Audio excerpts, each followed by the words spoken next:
Ba-da-dum, ba-da-dum, ba-da-da. Hey, kia ora! Helen Brown's here coming to you live from Sun City in Arizona. Hope you're having a super fantastic, sparkling day. Welcome to Before the Dirt Nap, podcast number 1236, the 100-meter sprint to the finish. But first of all, how has your day been? Mine's been amazing. I've had a really cool day today. It's been awesome. Lots of breakthrough. Oh, shit. Hi. It has been an incredible day. We got up, we went for our walk, came back, and I thought, I got this birthday coupon I have to use from Dutch Brothers. We're going to go get a holiday drink of some sort because my birthday drink from them was any drink for free. I went, okay. So we went down there and no cars in line, none. And we drive up and the girl's standing there. Well, sorry, no, there was one car in front of us. And the girl was finishing up for this, but they were putting in a big order. And so I'm looking at the board and they had this peppermint candy drink thingy-mabob. And it said cocoa. And I thought, ooh. So I asked to get that blended. And she said, well, actually, that's hot cocoa. I went, oh, what's the chocolatiest one that you have that is the candy cane one? She said, well, we do have a mocha, but it doesn't have any coffee in it. And I says, mocha's a combination of coffee and chocolate. The poor girl. And I said, you have that in the candy one? And she's like, yes. But then I said, okay. And of course, somebody in the back seat was protesting.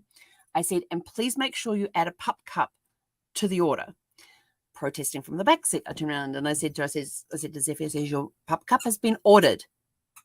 And she goes, oh. And then just laid down and waited. Zipped up, no noise. And the woman starts laughing because Zephyr was kicking up a big performance in the backseat, a huge performance. And it was sort of like, what the hell? And I said, your pup cup's ordered? And then she just sat down quietly and waited very patiently for us to get her pup cup. She was so funny. So we ordered the peppermint drink and she saw that I had the birthday thingy up.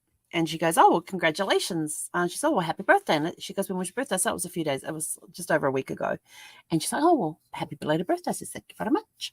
So I ordered my drink, went off. We got that. It wasn't too bad. It was pretty good. Nice and chocolatey. Zippy got a pup cup. She was happy. And so then we're driving along and I'm like, oh, breakfast. We didn't do breakfast. And I was like, oh, I really don't feel like going back home right now. And so we went for a drive and we ended up at a Burger King and got some food there, and then found some parking lot somewhere that we went and sat in. Is like completely deserted, totally empty, all the storefronts across the front there, and she had our breakfast, and Zeffy got to have her pup cup, and so then I thought, okay, we'll head home. And so I thought, oh, I can't take a left turn out of this driveway. I have to take a right turn. So it takes us off down the street, and so we go, let's just go for this big drive. So we ended up doing this big circle. I don't even know where. And I'm driving down this one road and I go, oh, yeah, the 101 freeway is coming up. I need to move left. And there's like a solid lane of traffic in the left lane. And I'm like, what the heck? Oh, yeah, when we got to Burger King, there was nobody in line either. There was like no cars around anywhere, which surprised me because usually on the weekend I see a lot of traffic. So when we're driving down the street towards the 101, there's a solid line of traffic in the left-hand lane. I thought, I really can't be bothered fighting my way into that. So we ended up doing this big tour and going around down here and up here, and finally got back on the freeway at some point, and went up to some area, and I have no idea how I got back, but somehow we ended up back here. I started coming across roads I knew, and we got back here, and it was just on midday, and I says, okay, we're going to have lunch, and then I'm getting into it. And so we've been gone for like 3 hours. Just driving around. Oh, we actually stopped at some parking lot somewhere for some stadium, and got out and did a walk around so Zeffy could have a break. And then after she got back in the car, she was very quiet and went to sleep. And I just slept the rest of the way home. So I had this nice quiet journey on the way home.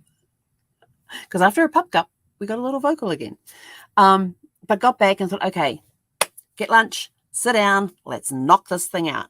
So knocked out the problem I had today, though, was every time I needed to take a break, I'd get up, I'd walk around for a little bit, and then I would go and grab a snack and come and sit back down, eat the snack, and get back into it again. And so I got my assessment questions finished, and got them all uploaded, and you can actually save it and then go back and have a look and make any changes. And I got it all uploaded, and I thought, you know, I've been over those questions time and time and time again because I wrote them out in a Word document and then just copy and paste. I'm done. Submit. And then afterwards I thought, oh, maybe I should have waited. Oh, well, too late now. So wait and see what it is. Finished off one of my 2 discussion questions and got that submitted. So all I have to do now is we have to pick an article on genetic genealogy and read through it. And we've got some questions that we have to answer to sort of like critique the article, like questions like, do they know what they're talking about? Is it clear? Do they have a good grasp on how DNA testing works? And, do they mention any of the DNA testing sites? And do they push one over the other and this sort of stuff? So I was reading this really cool article and I kind of got lost in it and just suddenly realized what the time was. Like, so as soon as I'm finished here, I'm going to finish reading the article, answer the questions because I've been going over the answers in my brain. We've already been for a walk.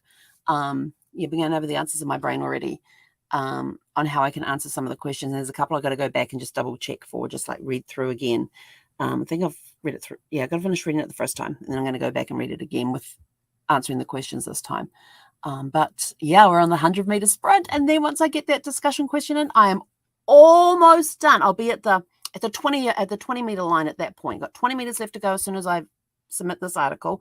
And that 20 meter is to go into the 2 other discussions, like the one I'm submitting into and the other one, and read other people's responses. And I have to do at least comment on at least 2 of the other threads that are written that are in there. So there's been some great threads, and I had this big aha moment today on how I can use genealogy, because it is rumored. My mother-in-law, I found out later on after I found her in another test, had thought that she was a descendant of the Mayflower. I'm like, how can I? And so, of course, now learning all the genealogy, all the genetic DNA stuff and how we can utilize that. So, how can I utilize that? Now, what tests would I have to do? How can I get hold of the people to do those tests and ask them if they would like to take the test? And this is why. I mean, the people I'm looking at asking would also benefit from this information.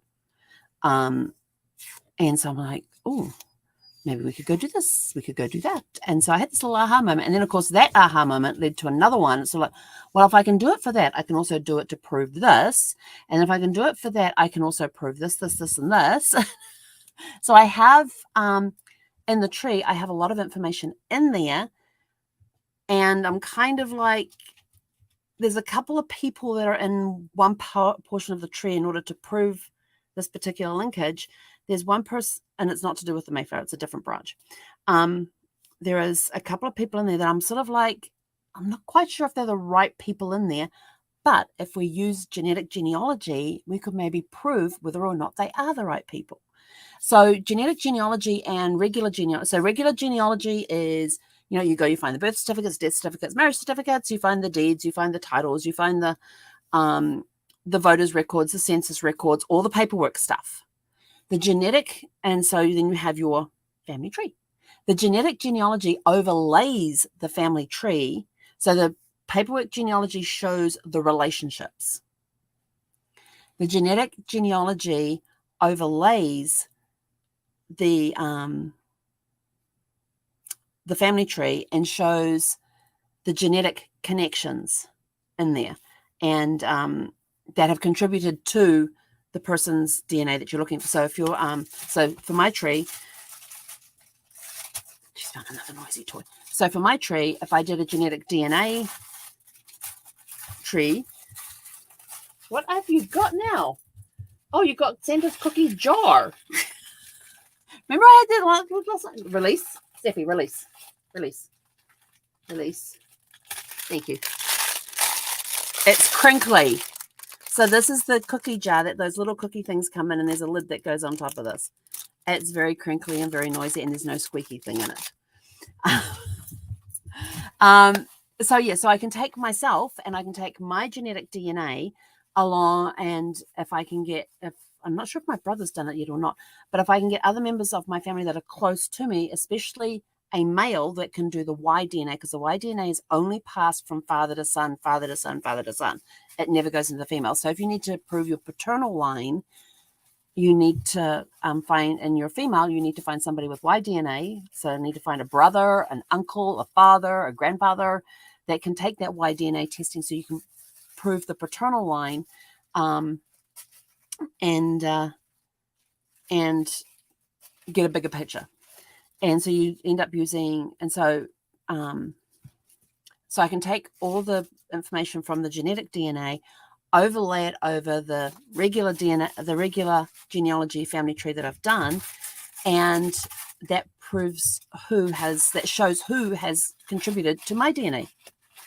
Pretty cool, huh? Do you really have to play with that right now? So it's been very interesting learning this, and it's like, ooh, now it's like, maybe, ooh, because I came up with a few relatives that I've got some mystery around, so I'm not quite clear or can't make the connections, that maybe if I look at that DNA and can go back far enough, and I've got to use the MT DNA, the mitochondrial DNA, which is inherited from your mother. So it goes mother to child. It doesn't matter if it's male or female, it goes mother to child. Only the female can pass the mitochondrial DNA on. And so if I can, and I've got a great-grandfather, I'm not a great-grandfather, what is he, second or third second great-grandfather on my mother's side, that I can't make any connections back to England. So if I can find a genetic connection there and find a male connection from, it is reported he had a son that they put up for adoption. So if I can find that male connection and get them to do a DNA test, then maybe we can link back to England and start finding records over there, because we've been having a lot of trouble finding records for this. It's like this guy came to New Zealand. We've got a record of him arriving in New Zealand. Can't find anything about him in England. So it's sort of like, So if we can get those, and then it's sort of like looking at, when you look at the tree, it's sort of like, okay, what DNA tests do we need to do, and where can we get them from? So, because especially if it's got a Y DNA involved in that, I can't do that. I don't carry a Y DNA. My brother does. But it's passed father to son, so that wouldn't be any good going the other way.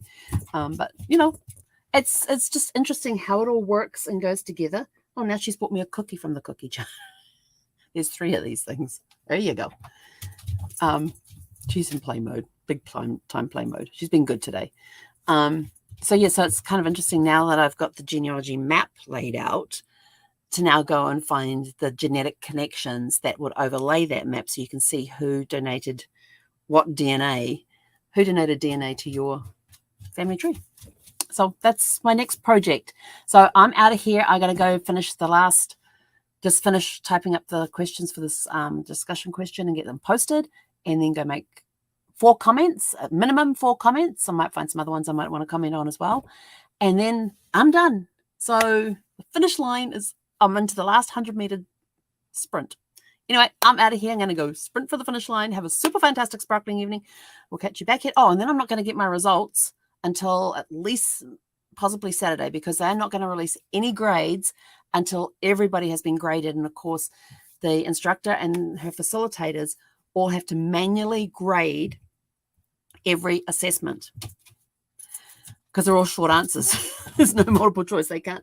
All the other tests all the other assessments we've done the last 6 weeks have all been multiple choice. They just press a button, it grades it, automatically grades it. Boom, there's your grade. This one we have to wait, because it has to be manually graded. Each assessment has to be manually graded, because they have to read all the answers to see if you're grasping the concepts and stuff, and then grade accordingly. So it's going to be interesting, because some of the questions were interesting. And did you know, here's another one for you too, that if you submit a DNA sample to get your DNA readings back, that is part of your estate. That is part of your property. So if you have DNA samples out there, unless you specify who gets them and who's to look after them, have the custodial rights to them, then it becomes part of your estate. And whoever is administering your estate can administer the rights over those And so if you don't want them living beyond you, you then have to turn around and say, I want my DNA, that your final request is that your DNA samples be destroyed, or they are to go to this particular person who is to be the one that is in control of the DNA sample and will be the only one that is allowed to issue consent for what happens with the DNA. So if somebody wants to run any tests on your DNA, they have to go to this one person and get consent. Because they're the person who knows where it is, and they can get the test done for you and share the results with you. So remember that if you have done DNA testing, what do you want done with your DNA samples when you pass away? So make sure that you get that into your instructions that you are leaving behind as to what happens to it. And if you're keeping it, if you want it kept, who has custodial rights over it? So that was something else I learned today. So anyway, otherwise, if a family member wants to go and test your DNA, they have to go to your legal representative, since you are no longer around, and ask permission to get it done. Ask for their consent. So, yeah, it's amazing what you got to think of these days. I'm like, I never would have thought of that. So now I'm like looking, what else do I have to think about? So that's your little tip for today. Anyway, I'm out of here. Go have a super fantastic sparkling evening, and we will catch you guys back here tomorrow evening at 6 p.m. Pacific, and I will be done. Yay! Woohoo! Then I'm free. Hey, konera.